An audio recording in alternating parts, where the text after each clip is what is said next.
বৈশাখীর তাণ্ডব সাদারাশির নয়াগ্রামে বসতগৃহ ভূপতিত হয়ে আছড়ে পড়ল ঘুমন্তদের উপর।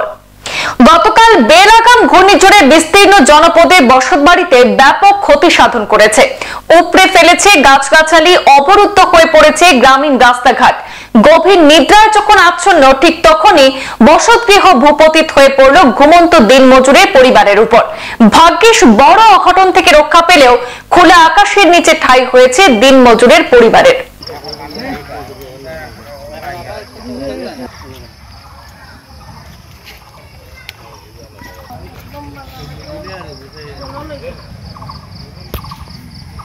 গতকাল অর্থাৎ বুধবার গভীর রাতে প্রলয়ঙ্করী ঘূর্ণিঝড়ে সম্পূর্ণভাবে ভূপতিত হয়ে গেল সাদারাশি জিপির নয়াগ্রাম ৬ নম্বর ওয়ার্ডের এক দিনমজুরের বসতগৃহ। এই ঘটনায় অল্পের জন্য বড় অঘটন থেকে রক্ষা পেয়েছে একটি পরিবার। পেশায় দিনমজুর মনোজিৎ দাস গতকাল রাতে সপরিবারে যখন ঘুমন্ত অবস্থায় ছিলেন, তখন হঠাৎ ঘূর্ণিঝড়ে বসতগৃহটি ভূপতিত হয়ে তাদের উপরেই আছড়ে পড়ে। বসতঘরের নিচে চাপা পড়ে মনোজিৎ দাসের ঘুমন্ত সদস্যরা। সেখানে দুর্গতদের আর্তচিৎকার শুনে আশপাশের লোকজন ছুটে গিয়ে অনেক কাঠখড় পুড়িয়ে উদ্ধার করতে সক্ষম হন তাদের। ঘূর্ণিঝড়ের তাণ্ডবে পড়ে বসতি হারিয়ে যখন খোলা আকাশের নিচে ঠাঁই হয়েছে মনোজিতের পরিবারের, এখন শেষ পর্যন্ত পরশির ছাদের নিচেই স্ত্রী সন্তানদের নিয়ে আশ্রয় নিয়েছেন মনোজিৎ। ঘূর্ণিঝড়ের নিষ্ঠুরতায় বসতি হারিয়ে সেখানে দিশেহারা মনোজিৎ জরুরিকালীন আবাস পেতে জনপ্রতিনিধি থেকে শুরু করে জেলা প্রশাসনের হস্তক্ষেপ কামনা করেছেন। আমার এখন ঘর দরজা দেওয়ার বা হইতো দেওয়া, আমার ওলা দেন অবস্থা খারাপ। এখন আমি একার অবস্থা খারাপ, আমার এখন রবিবার ও এক পাড়ার জায়গা নাই। আপনারা এখন মনে করছে আমার একটা ঘর দেন যাবো, আমি ওলা দুঃখিলা রেবা কোনোদিন আমি এখন ঘর মারি না রেবা, ওলা দুঃখিলা।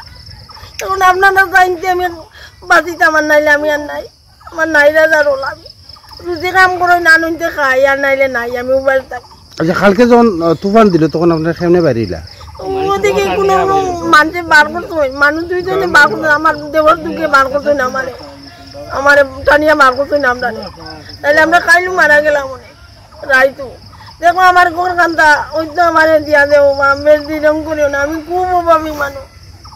এখন যেন আমি খরচ খাইতাম, আমার এখন একটা টাকা নাই, ওলা আমি অবস্থা সব নষ্ট হয়ে গেছে। কি আমি এক বিকালি নবু নাই, এখন সব আমার বাগের সব বাইন গেছে, কিচ্ছু নাই। আমার কাপড় চুপড়ি তাকে নতুন মানে উড়ে আনিছে কি, আমি মানুষের বাড়ি থেকে কাপড় খুঁজে আনি লাগাই। আর তুফানে যেটা করছে আমরা কাছে খুব লজ্জাজনক। বর্তমান যুগে এরকম গড় নাই। এই গড়টা যে পড়ছে, এরা যে বাইরে হয়েছে গড় থেকে উপরওয়ালার কৃপায়, ওরা তো নিজে বাইরে হইতে পারছে না, গ্রামের লোক আসি, আশপাশের লোকেরা আসি, ওরা ঠান্নিয়া উন্নিয়া বাইরে করছে। এরা যে মানুষ দিনমজুর বলতে দরিদ্র বললেও তো লজ্জা লাগে, মহা দরিদ্র। ওরা আনলে খাইব, এখন মনে হয় না ওর কাছে 5 টাকা আছে নগদ বলিয়া। তাই আমরা প্রার্থনা করবো সবার কাছে, উচ্চপদস্থ যারা পদাধিকারী আছেন অতি সত্তর যাতে এর একটা ঘর ব্যবস্থা করিয়া দিলে খুব কৃতার্থ হইব গ্রামবাসীরা। মনে করবো সরকারের কাছ থেকে বৃহৎ একটা জিনিস হয়েছে, এরা অতি সত্তর একটা ঘরের ব্যবস্থা করিয়া দেওয়া যাতে যায়। আর ওরা খাওয়া দাওয়ার যা ব্যবস্থা, একদম পয়সা নাই, আমরা গ্রামবাসীরা কিছু কালেকশন করিয়া আপাতত তারা খাওয়া দাওয়ার ব্যবস্থার এক লাইন করিয়া আমরা দিয়ে দেব। সংবাদ এ পর্যন্তই। পরবর্তী অন্যান্য আপডেট পেতে সাথে থাকুন। ধন্যবাদ।